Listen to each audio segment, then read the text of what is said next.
BJP నాయకులు వారి యొక్క పార్టీ కార్యాలయంలో ప్రెస్ మీట్ పెట్టి కాంగ్రెస్ పార్టీని మరియు పొన్నం ప్రభాకర్ గారిని వారు మాట్లాడడం జరిగింది. ఒక్కసారి ప్రజలారా మీరు ఆలోచన చేయండి. పెట్టిపోయేనమ్మా పెయ్యంతా ఉనికినట్టున్నది ఇలా బీజేపీ పార్టీ యొక్క పరిస్థితి. ఇలా రైతు దీక్ష అని చెప్పేసి బండి సంజయ్ ఏదైతే దొంగ దీక్ష చేస్తున్నాడో ఇది కాదు. మేము రాష్ట్ర ప్రభుత్వం నుండి రైతులకు ఎంత డబ్బు ఇస్తామో అవి మేము ఇస్తా అని చెప్పేసి అంటున్నాం. మీకు దమ్ముంటే కేంద్రంలో అధికారంలో ఉన్నారు, మీరు ఆ డబ్బులు తీసుకొని రండి. మీరు ఎంత ఇస్తారో మేము అంత ఇవ్వడానికి సిద్ధంగా ఉన్నామని చెప్పేసి మా మంత్రి పొన్నం ప్రభాకర్ గారు మాట్లాడడం జరిగింది.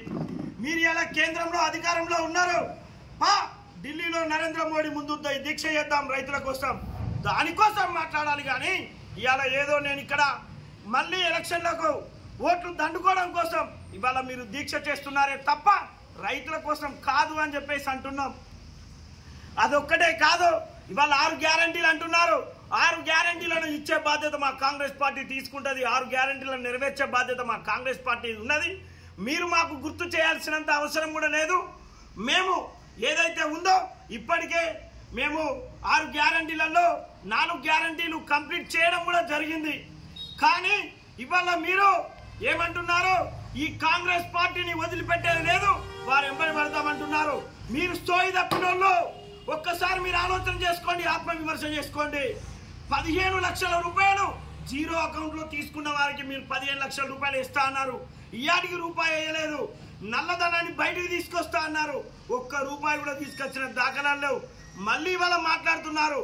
ఆనాడు బండి సంజయ్ అధికారంలో లేని రోజు ఏదన్నా చిన్న ప్రాబ్లం ఇష్యూ జరిగింది అని అంటే కరీంనగర్లో ఉన్న మసీదును గడపారేసి గుద్దిన రోజులున్నాయి. 10 ఏళ్ళ అధికారంలో ఉన్నావు, ఒక్క పెళ్ళ కూడా తీయలేదు బిడ్డ. మళ్ళీ ఏ ముఖం పెట్టుకొని వాళ్ళ ఓట్లు అడుగుతున్నాం అని చెప్పేసి అంటున్నాం. రైట్, రామ మందిరం అని చెప్పేసి రాముడి పేరుతో ఓట్లు అడుగుతున్నారు. రాముడు అంటే ఒక బీజేపీ వారికే కాదు, ప్రతి ఒక్కరికి దేవుడే. మీరు చేసిన అభివృద్ధి మీద మేము ఓటు అడగమని అంటున్నాం. అభివృద్ధి కాకుండా రాముడు రాముడు అని చెప్పేసి అడుగుతున్నాం. రాముడు అందరికీ దేవుడే కదా, మేము కూడా రాముడిని మొక్కుతాం. ప్రజాక్షేత్రంలో నిలబడి ప్రజల కోసం ఆలోచన చేయాలి తప్ప మీరు ప్రజల కోసం కాకుండా ఆదాని అంబానీ లాంటి వాళ్లకు 1000 కోట్ల రూపాయలు మాఫీ చేసిన ప్రభుత్వం మీది, రైతుల కోసం ఆలోచన చేసే ప్రభుత్వం మాది. కానీ ఇంకా మీరు దొంగ దీక్ష చేయడం మానుకోండి అని చెప్పేసి మా మంత్రి గారు సూటిగా ప్రశ్నించడం జరిగింది. ఇంకొకటి అన్నారు, కరీంనగర్ నుండి పొన్నం ప్రభాకర్ను ఎంపీగా పోటీ చేయమని దమ్ముంటే అని అన్నాడు. 3 సార్లు ఓడిపోయినా మీ మీద మేము పోటీ చేయడం ఏంది అని అంటున్నాం. ఇలా మేము మీ మీద 3 సార్లు ఓడిపోయారు కదా, మీరు ఏదైతే ఉందో మీరు సరిగా పని చేయలేదు, ప్రజలను పట్టించుకోలేదు అని చెప్పేసి మీకు బుద్ధి చెప్పి ఓడగొట్టడం జరిగింది. ఇవాళ మళ్ళీ ఓడిపోయినోనికి ఎంపీ టికెట్ ఇస్తా అంటున్నారు. ఎవరు గతి లేక ఇవాళ బండి సంజయ్కి పోటీకి ఎంపీకి టికెట్ ఇస్తున్నారే తప్ప అక్కడ ఇంకెవరైనా క్యాండిడేట్ కనుక ఉండేది ఉంటే ఇలా బండి సంజయ్కి ఎంపీ టికెట్ కూడా వచ్చేది కాదు. ఎలాగైతే రాష్ట్ర అధ్యక్ష పదవి తీసేసిలో మీరు చేసిన అవినీతిపై ఇలా అదే ఎంపీ టికెట్ కూడా తీసేసే ఆలోచన వారి దగ్గరలో ఉండే క్యాండిడేట్ లేక మిమ్మల్ని క్యాండిడేట్ చేసిలే తప్ప మీరేదో చేస్తారు అని చెప్పేసి కాదు. బీజేపీ ప్రభుత్వం ఏదైతే ఉందో మీ ప్రభుత్వాన్ని విమర్శించండి, మీ ప్రభుత్వాన్ని అడగండి.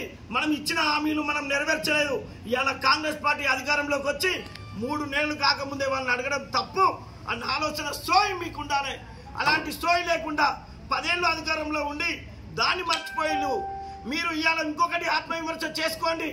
ప్రజల కోసం రైతుల కోసం ఒక ప్రాజెక్టు కట్టిల్లా, ఒక మెడికల్ కాలేజ్ కట్టిల్లా, మీరు ఏం చేసిల్లని చెప్పేసి ఇలా ప్రజలను ఓటు అడుగుతారు అని చెప్పేసి అడుగుతున్నాం. ఇంకొకటే కాదు, రానున్న రోజుల్లో కరీంనగర్ పార్లమెంటు నుంచే కాదు తెలంగాణ రాష్ట్ర వ్యాప్తంగా మిమ్మల్ని ఓడిస్తారు అని చెప్పేసి ప్రజలు ఇప్పటికే అనుకుంటున్నారు. ఇక్కడున్న ప్రాంతంలో ఉన్న వారికి కూడా ఫోన్ కాల్స్ వస్తున్నాయి, బీజేపీని ఓడించండి, బండి సంజయ్ని ఓడించండి అని చెప్పేసి ఇప్పటికే ఫోన్ కాల్స్ రావడం జరిగింది. మీరు కావాలంటే మీకు ఆడియో కూడా వినిపిస్తాం. బుద్ధి చెప్తున్నాం.